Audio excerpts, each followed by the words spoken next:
When I was leading the Navy, there were two areas that were of significant interest to me that I focused some specific attention on by creating some task forces, which is really an anomaly for me. I don't like to do task forces.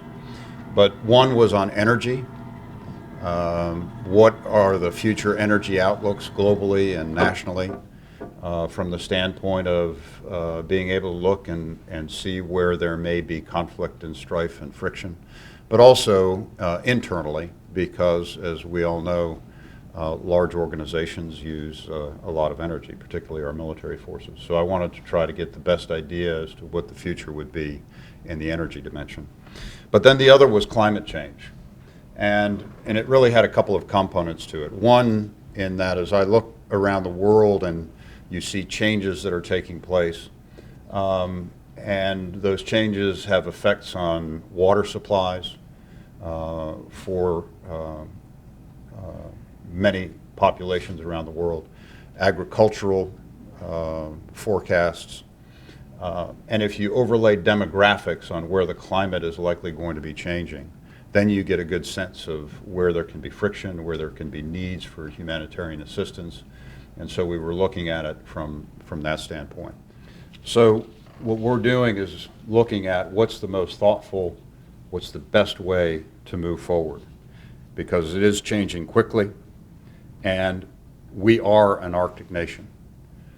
If you go to Alaska, you come away knowing you're an Arctic nation. If you go into the lower 48, I'm not sure that you come away with that same sense. But nonetheless, we're at a period of time where with this change that's taking place, that we have to start making some strategic decisions. We have to start making some investments. We have to decide how we want to posture ourselves in the Arctic, and we're having to do it at a time when we don't have a lot in the way of budgetary flexibility.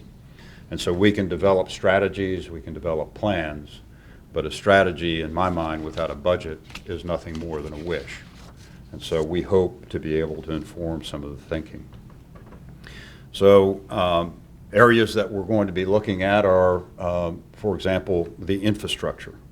How do we put in place the airfields, the bases, the staging of equipment that may be required to respond to some of the challenges. And one of the challenges that we as a nation have, and more specifically the Coast Guard has, is our icebreaking fleet.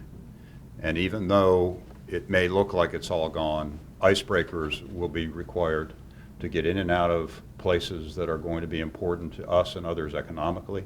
They will be required to respond to events, whether it's a search and rescue operation or an environmental problem.